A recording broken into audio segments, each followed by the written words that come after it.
Hello everyone. Today we will start with chapter number 6 for our IMO International Maths Olympiad perimeter and area. Perimeter and area. So we will see questions on this chapter. Okay, but before that we need to know some basic concepts. So first basic concept is perimeter. So what is perimeter? क्या होता है perimeter? So what is perimeter? So देखो हमारे पास जो भी geometry है तो जो भी ज्योमेट्री का अगर मैंने एजेस का जो डिस्टेंस है उसको अगर मैंने मेजर किया और length of the boundary if I measure it that measurement is nothing but perimeter.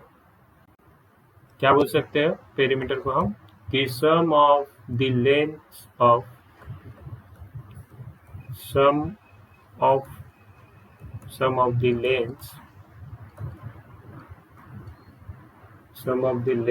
of the boundary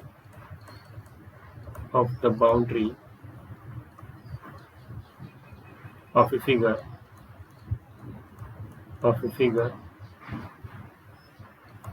is called perimeter of the figure. Is called perimeter of the figure. So हमें कुछ basic shape जो है वो पता होनी चाहिए, उनका perimeter हमें पता होना चाहिए। ठीक है, सो पहला शेप हमारा है rectangle. So first shape is rectangle. So let's से रेक्टेंगल क्या होता है, तो कुछ इस प्रकार की ज्योमेट्री होती है, अपोजिट साइड आर पैरेलल होते हैं and they are equal in length. So let's say इसका जो लेंथ है उसको हम इसकी जो लेंथ है इसको हम एल बोलते हैं। क्या ड्रॉ किया है मैंने? रेक्टेंगल। ओके, क्या ड्रॉ किया है? रेक्टेंगल। सो लेंथ को मैंने एल बोला और उसके विड्थ को मैंने बी बोला, विड्थ या ब्रेड्थ। ओके, को मैंने बी बोला। ठीक है, अब देखो इसका पेरीमीटर क्या? So sum of the lengths of the boundary of the figure is called perimeter of the figure. So rectangle का पेरीमीटर क्या आ जाएगा? सो देखो रेक्टेंगल का पेरीमीटर, सो पेरीमीटर, तो देखो यहाँ पे अगर ये लेंथ एल है तो ये वाला भी कितना होगा? एल। ये वाला कितना होगा? बी। सो क्या आ जाएगा पेरीमीटर? तो पेरीमीटर आएगा, देखो यहाँ से मैंने स्टार्ट किया तो L plus B plus L plus B. ठीक है, तो ये देखो एल और एल कितना हो जाएगा? एल और एल कितना हो जाएगा? 2l, और बी कितना हो जाएगा? 2b। ठीक है, तो आप इस फॉर्मूले को भी यूज कर सकते हो, आप कंफर्टेबल हो तो नो प्रॉब्लम। या फिर आप क्या कर सकते हो, देखो 2l 2b, तो इसमें से मैंने 2 को कॉमन लिया तो मुझे मिल जाएगा l plus B. You can use this formula also. So perimeter p is equal to 2 into bracket l plus B. तो ये हो जाएगा हमारा रेक्टेंगल के लिए। वैसे ही हो जाएगा हमारा स्क्वायर के लिए। तो देखते हैं स्क्वायर के लिए क्या आता है। तो देखो स्टूडेंट, स्क्वायर के लिए क्या है, तो स्क्वायर के लिए हम क्या लेंगे? एक स्क्वायर लेंगे। तो what is square basically? Again we know that in square we have 4 equal sides, right? 4 equal sides. So let's say this is having this side having length a is the length of the square। तो square में all sides are equal, तो मतलब ये भी कितना आ जाएगा? ए आएगा, ये भी कितना आएगा? ए आएगा, ये भी कितना आएगा? ए आएगा। तो इसका पेरीमीटर क्या होगा? So what will be its perimeter? तो perimeter will be equal to a plus a plus a plus a, मतलब कितना हो जाएगा? 4a। ओके स्टूडेंट्स, नेक्स्ट देखते हैं हम ट्राइंगल। नेक्स्ट हमारे पास ज्योमेट्री है ट्राइंगल। सो ट्राइंगल को देखते हैं कैसा है। So triangle we have 3 sides, right? In triangle we have 3 side.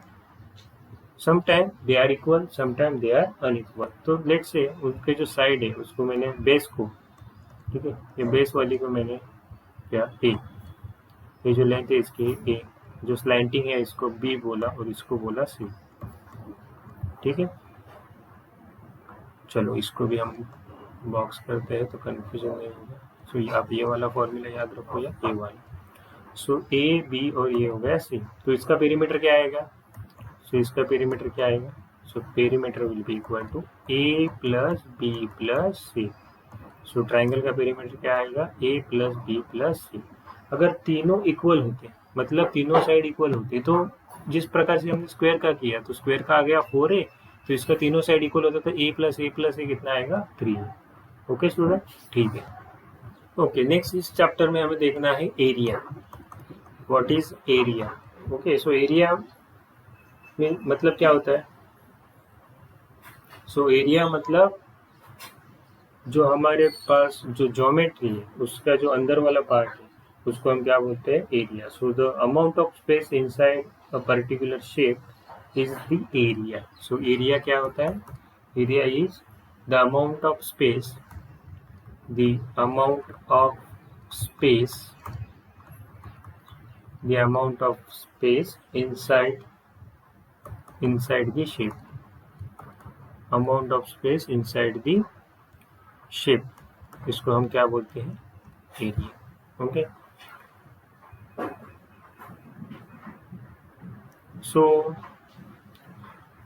you can, so we have already seen 3 shapes, ठीक है, 3 शेप हमने देखे हैं। तो उसमें हमें जो इस साल ओलंपियाड के लिए जो शेप्स है वो पता होने चाहिए, रेक्टेंगल और स्क्वायर, इन 2 शेप्स का हमें एरिया पता होना चाहिए। तो देखते हैं रेक्टेंगल। सो रेक्टेंगल हमने जो अर्लियर निकाला था, लेट से उसकी लेंथ L है और उसका ब्रेड्थ B है ना, तो इसका एरिया क्या होता है? तो एरिया किसका निकाल रहे हैं? Again rectangle. तो क्या आ जाएगा रेक्टेंगल का? So area will be equal to length into breadth. क्या आ जाएगा? Length into breadth. Okay, so length into breadth. So length कितना है? L, ब्रेड्थ को हमने बोला है V। सो एरिया क्या आ गया? एरिया ए क्या आ गया? L into B. नेक्स्ट हमारे पास जो शेप है वो कौन सा है? स्क्वायर है। ट्राइंगल का नहीं चाहिए हमें, ठीक है। Don't require area of triangle for this class. So let से उसका साइड की लेंथ ए है, तो हमें पता है all sides will be equal, so a है ना। तो इसका एरिया क्या होता है? तो इसका एरिया होता है साइड इंटू साइड। क्या होता है? Side into side. So side into side, so a into a. So इसका एरिया क्या आ गया? A into a. ओके, ठीक। ओके, नेक्स्ट जो कंसेप्ट है उस पर हमारे बहुत सारे क्वेश्चंस आते हैं, वो है areas of figure by counting the numbers of square. तो हमें क्या है, एक फिगर दिया होगा, ठीक है, एक शेप दिया होगा और उसको इन स्क्वायर में दिखाया गया होगा, ठीक है। जैसे यहाँ पे देखो, तो यहाँ पे जो हमें क्या करना है, सो हमें लेट से इसका एरिया कैलकुलेट करना है, ठीक है। तो क्या है ये जो है, इसमें हम क्या करेंगे, काउंटिंग नंबर ऑफ स्क्वायर्स। तो हमें स्टूडेंट्स देखो, अगर मेरे पास एक स्क्वायर है, देखो यहाँ पे जैसे स्क्वायर है, ठीक है, तो इसको मैंने पूरा फिल कर दिया, तो ये हो गया हमारा स्क्वायर, ये पूरा भरा हुआ है, ठीक है। ये क्या है? पूरा भरा हुआ है। तो ये लेट से इसका एरिया है, इसका जो साइड है वो है 2 इंटू 2। तो हमने देखा एरिया क्या होता है? ए इंटू ए, मतलब ये कितना हो जाएगा? 4। ये कितना हो जाएगा? 4, ठीक है, 4 और यूनिट स्क्वायर के और स्क्वायर यूनिट, ठीक है। अभी देखो ये बाजू में ही सेम एक वैसा ही स्क्वायर है 2/2 का, है ना। अगर सपोज मैंने इसमें इसका हाफ एरिया होगा, कितना होगा? हाफ वाला एरिया होगा। तो देखो पूरा कितना है? 4, तो हाफ वाला कितना आ जाएगा? तो उसका हाफ आ जाएगा, तो मतलब कितना होगा? 2 स्क्वायर यूनिट हो जाएगा, ठीक है। तो इस प्रकार से हम दिए हुए ज्योमेट्री का, देखो ये हमारा रेगुलर शेप नहीं है कि ना, ये इरेगुलर शेप है, लेकिन इसका भी हम एरिया क्या कर सकते हैं? कैलकुलेट कर सकते हैं with the help of square, with the help of counting square, ठीक है। तो ये हमारा रेगुलर शेप नहीं है, हमने 3 रेगुलर शेप देखे हैं, रेक्टेंगल, स्क्वायर और ट्राइंगल। ओके, तो देखो इसका कैसे कैलकुलेट करें। सपोज इसका हर एक स्क्वायर का जो साइड की लेंथ है वो है 2, कितना है? 2, और ये कितना है? 2। तो देखो यहाँ पे हम होल स्क्वायर जो है उसको पहले काउंट करेंगे। तो यहाँ पे कितने हैं कंप्लीट स्क्वायर? 1 2 3 4 5 और ये वाला 6 7 8 9 10 11, 12, 13, 14 एंड 15। सो कंप्लीट स्क्वायर कितने हैं? कंप्लीट स्क्वायर कितने हैं? कंप्लीट स्क्वायर हमारे पास है 15। ठीक है, तो एक का एरिया कितना है? एरिया ऑफ वन स्क्वायर कितना है? तो एरिया ऑफ वन स्क्वायर कितना है हमने निकाला है 4 स्क्वायर यूनिट। तो 15 स्क्वायर का कितना आ जाएगा? सो टोटल एरिया कितना आ जाएगा? टोटल एरिया कितना आ जाएगा? तो 15 इंटू 4, सो 15 4 जा 60 स्क्वायर यूनिट। लेकिन ये कंप्लीट ज्योमेट्री का हो गया है क्या? नहीं। अभी देखो हमारे पास ये वाले इनकम्प्लीट है ना, तो उसको क्या करेंगे? उसको भी हम कैलकुलेट करेंगे। तो देखो ऐसे कितने हैं यहाँ पे हाफ वाले? 1, 2, 3, 4, 5, 6, 7, 8, 9, 10। ठीक है, सो हाफ स्क्वायर कितने हैं? हाफ स्क्वायर कितने हैं? हाफ स्क्वायर हमारे पास है 10। और area of one half square कितना होता है? कितना होता है? तो उसका आ गया है हमारे पास 2 स्क्वायर यूनिट। ठीक है, सो टोटल एरिया कितना हो जाएगा? टोटल एरिया कितना हो जाएगा? तो टोटल एरिया 10 इंटू 2 मतलब कितना हो जाएगा? 20 स्क्वायर यूनिट। तो अभी ये शेप का एरिया कितना हो जाएगा? So total area of shape कितना हो जाएगा? तो कंप्लीट स्क्वायर का टोटल एरिया मतलब कितना? 60 प्लस जो हाफ स्क्वायर है उनका एरिया, सो 20। तो टोटल कितना आ जाएगा? 80 square unit will be the total area. कितना हो जाएगा? 80 square unit will be the total area of shape.